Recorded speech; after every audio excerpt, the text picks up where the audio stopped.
जून 2025 की जंग में अमेरिका ने हर पहलू से इसराइल को भरपूर इमदाद फराहम की।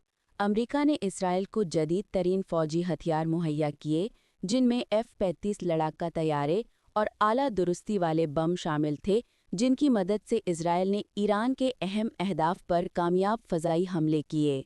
अमरीकी साख्ता F-35 तैयारों ने ईरान की हसास जौहरी तंसीबात को निशाना बनाया, जैसा कि आलमी ज़राए अबलाग की रिपोर्ट से ज़ाहिर हुआ। अमरीकी खुफिया एजेंसियों ने इसराइल को ईरान के एटमी प्रोग्राम और अस्करी मनसूबाबंदी के बारे में मालूमात फराहम की, जिसकी बदौलत इसराइल ने ईरानी साइंसदानों और फ़ौजी कमांडरों को निशाना बनाया। इस सिलसिले में ईरान के साइंसदान मोहसिन फ़खरीज़ादा के कत्ल की मिसाल दी जाती है, जिसमें अमरीकी इंटेलिजेंस की मालूमात के तबादले का किरदार नुमाया था। अमरीका की बहरी और फ़ज़ाई क़ुव्वत ने मशरिक़ वस्ता में इसराइल की मदद के लिए अपनी मौजूदगी में इजाफ़ा किया और तैयारा बर्दाश्त जहाज़ अब्राहम लिंकन के बहरी बेड़े को वहां भेजा गया, ताकि इसराइल की फ़ज़ाई कार्रवाइयों के लिए हिफाजती हिसार फराहम किया जा सके, जैसा कि अमरीकी वज़ारत दिफ़ा ने बयान किया।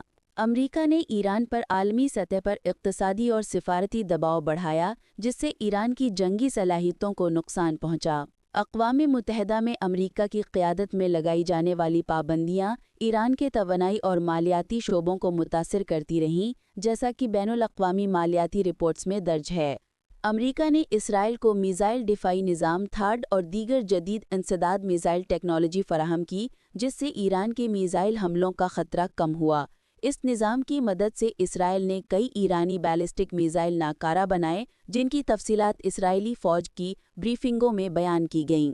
अमरीकी सिफारती कोशिशों ने मगरबी ममालिक को ईरान के ख़िलाफ़ सख्त मौक़िफ़ अपनाने पर आमादा किया, जिसके नतीजे में ईरान आलमी सतह पर तन्हा हो गया। मिसाल के तौर पर 2025 में अमरीका ने यूरोपीय इत्तेहाद और जापान को ईरान पर इजाफ़ी पाबंदियां आयद करने के लिए कायल किया, जैसा कि यूरोपीय कमीशन की दस्तावेज़ात में ज़िक्र किया गया। अमरीकी ज़राए अबलाग ने जंग के दौरान इसराइल की दिफ़ाई कार्रवाइयों की भरपूर ताहीद की, जिससे अमरीकी अवाम और आलमी बरादरी में इसराइल के हक़ में राय आमा मजबूत हुई। न्यूयॉर्क टाइम्स और वाशिंगटन पोस्ट जैसे मोतबर अखबारात ने इसराइल की दिफ़ाई ज़रूरियात को नुमाया अंदाज में पेश किया। अमरीका ने ईरान की जानिब से मुमकिना जवाबी हमलों से निमटने के लिए इसराइल के साथ मुश्तरका फ़ौजी मशक़ें भी की, जिनका मकसद दोनों मुल्कों की अफ़वाज के दरमियान हम-आहंगी और दिफ़ाई तैयारी को बढ़ाना था, और ये मशक़ें अमरीकी वज़ारत दिफ़ा की सालाना रिपोर्ट में तफसील से बयान की गईं।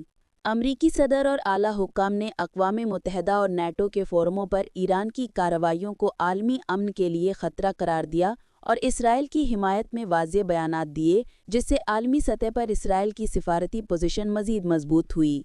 इन तमाम हक़ाइक़ से ये ज़ाहिर होता है कि अमरीका ने जून 2025 की जंग में इसराइल को अस्करी, खुफिया, सिफारती और तकनीकी सतह पर मुकम्मल और मुअस्सिर ताउन फराहम किया, जिसकी बदौलत इसराइल ने ईरान के ख़िलाफ़ अपनी हिकमत अमली और कारकर्दगी को बेहतर बनाया। आप इस मामले में क्या राय रखते हैं? खिदमत इंसानियत और इल्म व दानिश के फ़रोग़ में अपना किरदार अदा करें और अपनी आज़ादाना राय से आगाह फरमाएँ।